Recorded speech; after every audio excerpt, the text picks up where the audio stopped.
Hello? Go ahead. Oh, I don't want to trip.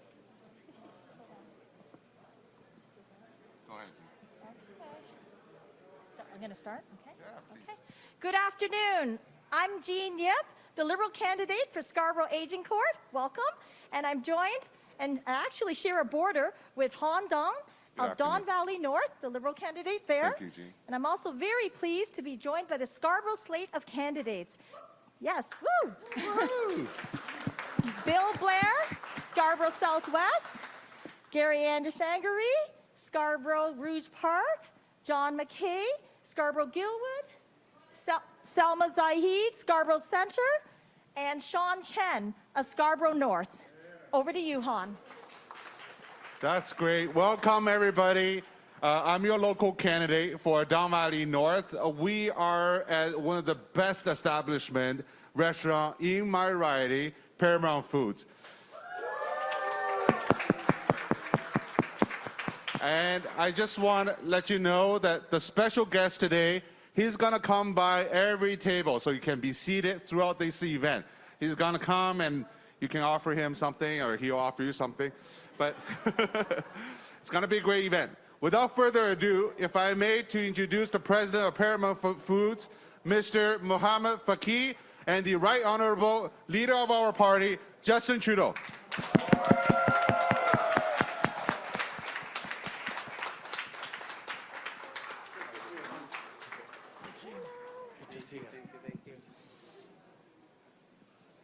Well, welcome everyone to Paramount Fine Foods Scarborough. Welcome to all the Liberal candidates right here in this riding and the surrounding ridings. To all my friends in the media, welcome to Paramount, and thank you very much for all what you're doing. You've been doing a great job during this election, especially this. And definitely a very, very special warm thank you and welcome to my very, very good friend, Justin Trudeau. Well, thank you, Mohamed. It's been a really challenging year and a half for everyone I know, particularly Canadians and families who are trying to make it through this pandemic and being there for each other, but also for communities and business owners. And I know, Mohamed, as you always do, whenever there's a challenge, you've stepped up. You've been there for not just your workers and your employees across the country. You've been there for communities. You've been there to support our frontline workers. You've shown your generosity, the generosity of your team as well, in a way that has inspired Canadians, as it always does. Oh, thank you. You're absolutely right. It's been really dark moments during the pandemic. 18 months, they were very difficult for a lot of people. I'll never forget the day where my sales went down 90%. And the team showed up and said, what do we do? I said, we're going to do nothing. We're going to continue and try to save our culture, our noble mission at Paramount, putting people first and community first. And they said, and then what?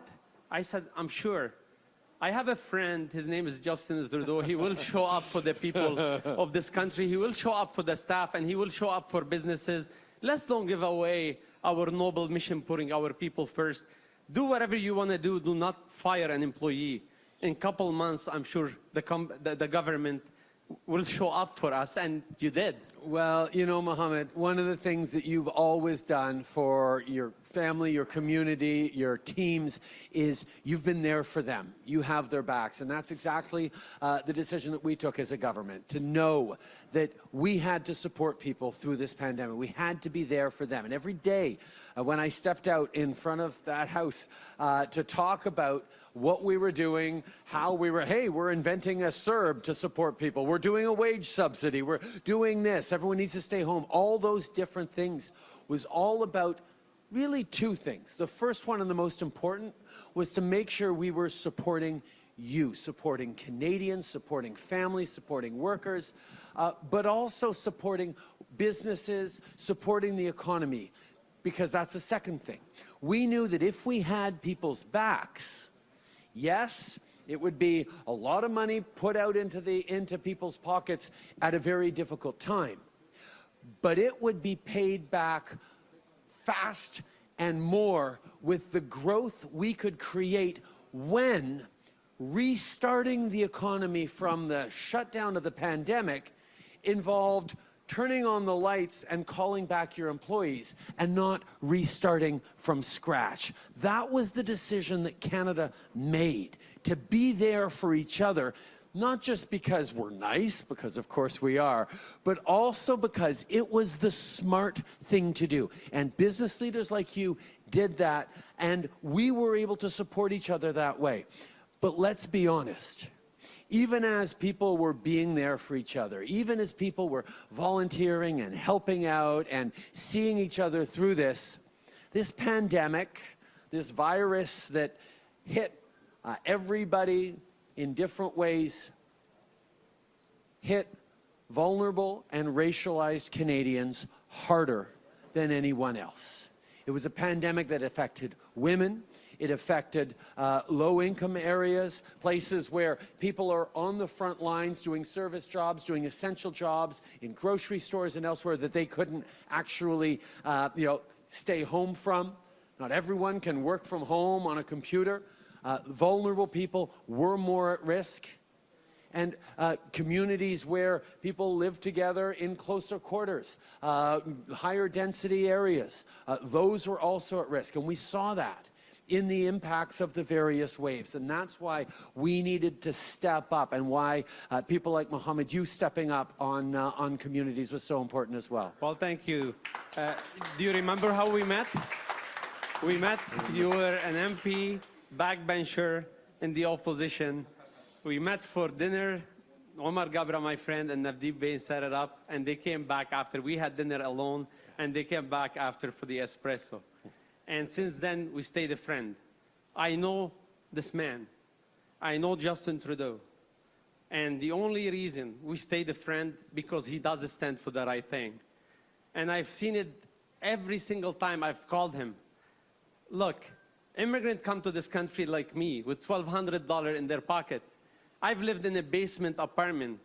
I got a chance because Canada is very warm and welcoming, and we need to keep it that way. I've had really difficult days in my life when I was attacked by hate. And we need to not really stop, all of us, fighting against the hate that we've seen in Canada, and to make sure that all of us has the same opportunity, and we need to protect that. And he stood, I called him many times, and he calls back. Always he's calling back.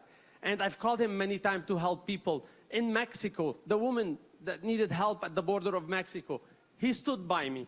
He's matched the funds when the Iranian flight was downed. He's matched the fund that I start fundraising.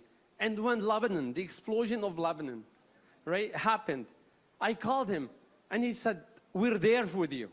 We're gonna be there. And let me tell you, for everyone that didn't get the chance to see how other people look at Canada, how Lebanese looked at Canada and what the government did. They looked at us like that great country that coming to help them without an agenda, and that's because Justin decided to support the campaign that we started. And that's why that's important. Yeah. Thank you, Mohammed. But as we know, as you know too well, it's not just about standing up for people around the world who are in difficulty. It's about recognizing that even here at home, even as we're dealing with this pandemic, we've seen an increase in hatred, an increase in intolerance. We've seen a rise in anti-black racism. We've seen a rise in anti-Asian racism, in Islamophobia, in anti-Semitism, in anti-Arab racism and hatred. These are the things that we're seeing, and if we're seeing it across the board. And yes, it is aggravated by the conditions we're all in right now, but it's also something that's bigger than that. We've seen it over the coming years creep forward as we see more and more white supremacist groups and racist groups taking toeholds on the internet and more in our communities. Those people who come out to protest me, you hear it in their anti-women slurs, in their racist slurs. You see it also when they are attacking our frontline health workers, hassling them on the way into the very hospitals where they're treating other people who've chosen not to get vaccinated because they're not following science. There is something going on out there that we cannot turn our backs on. And as a government, over the past 6 years, we have been there for you. We have stood with these communities and done many things, whether it was moving forward Canada's first anti-racism strategy and specifically working with leaders in the Black community on anti-Black racism, both in the justice system and in systemic institutions, but also in investing in a Black entrepreneur strategy that has made a huge difference in a community that too often has not had the access to capital it needed. On Islamophobia, we stepped up with Ikha Khalid, who put forward a motion condemning Islamophobia in the House. And even though finally it looks like there might be a consensus around the fact that Islamophobia is real and needs to be condemned by everyone, you'll remember that the Conservative Party, including Erin O'Toole, voted against that motion condemning Islamophobia. We've stepped up with more investments to help places of worship and community centers that are victims of hatred or racism. We know that that has had a real impact. My friend Adam Shire in a synagogue in Montreal told me directly that if they hadn't had new cameras installed with our policy to see someone painting graffiti on the wall of the synagogue, the next thing he was going to do was take out the gasoline and matches from his bag, because that was the next step. But they caught him before he was able to do that. We need to continue to stand up for each other. We have moved forward on a number of initiatives, but we know there's more to do. We know when you see tragedies like what happened at the Quebec City Mosque, what happened at the mosque in Etobicoke, what happened to the Afzal family in London, that hatred is not just festering online anymore. It's impacting our communities, and worse than that, it's impacting how people feel about walking down their street in their own neighborhood, in their own country, Canada. It is not right that women who wear hijabs are now worried to walk alone like the Afzal family was just out taking a stroll in the evening. It is not right that Canadians be fearful in their own communities. Not that Canadians are not warm and generous. You know, you are surrounded by examples every day of how positive and warm and open Canadians are. But that angry minority, that fraction of people who are seeing and spreading hate and hatred acts, well, we need to stand strong against that, which is why we're going to work with communities on furthering anti-hate strategies. We're going to move forward within the first 100 days of getting reelected to put forward a strong piece of legislation on combating online hate and online harm, because we need to say that it's not just virtual, it is real now too, and those connections are undeniable. There is an awful lot of work to do, but we will do it, and we will do it together with community leaders like Mohammed, but with all of you. And I'm so glad to see so many friends here today who've stood up in so many different ways for their communities. And you need to know that it's not just the Black community that has to stand against anti-Black racism. It's not just the Asian community that has to stand against anti-Asian hatred. It's not just Muslims who has to stand against Islamophobia, or Arabs against anti-Arab racism, or Jews against anti-Semitism. We all need to stand for each other and make sure that we demonstrate that there is no place for hatred or intolerance in this country. Well, I've been watching all these debates, and as a CEO and an entrepreneur, I can tell everyone out there, a lot of people come to my restaurant and say, I can run it better. I can do a better job. And then you hand them a business and they run it to the wall. We can't afford to do that anymore. We all know, by the end of this election, only 2 people can be Prime Minister. We can't afford that Canada goes backward on $10 childcare a day, and we can't afford ourselves to go backward on the ban on assault rifles. We can't do that. And for sure we can't go backward as well on not talking about Islamophobia. Like every time I listen to these leaders talking about banning guns, they say because of the gangs in the streets. It's not because of the white supremacy and the hate group that attacked my son Imad and my 3 kids. Imad is in the room in shopping center. No, it's true what you said, Justin. It's true. It's because we need to limit their ability to hurt Canadians and change what Canada is. We can't go back to really old numbers and targets in climate change. And that's why, in front of all of you, that you know how much I love Canada, and I'm so appreciative to what this country did to me and to my life. You know how much I love Canadian.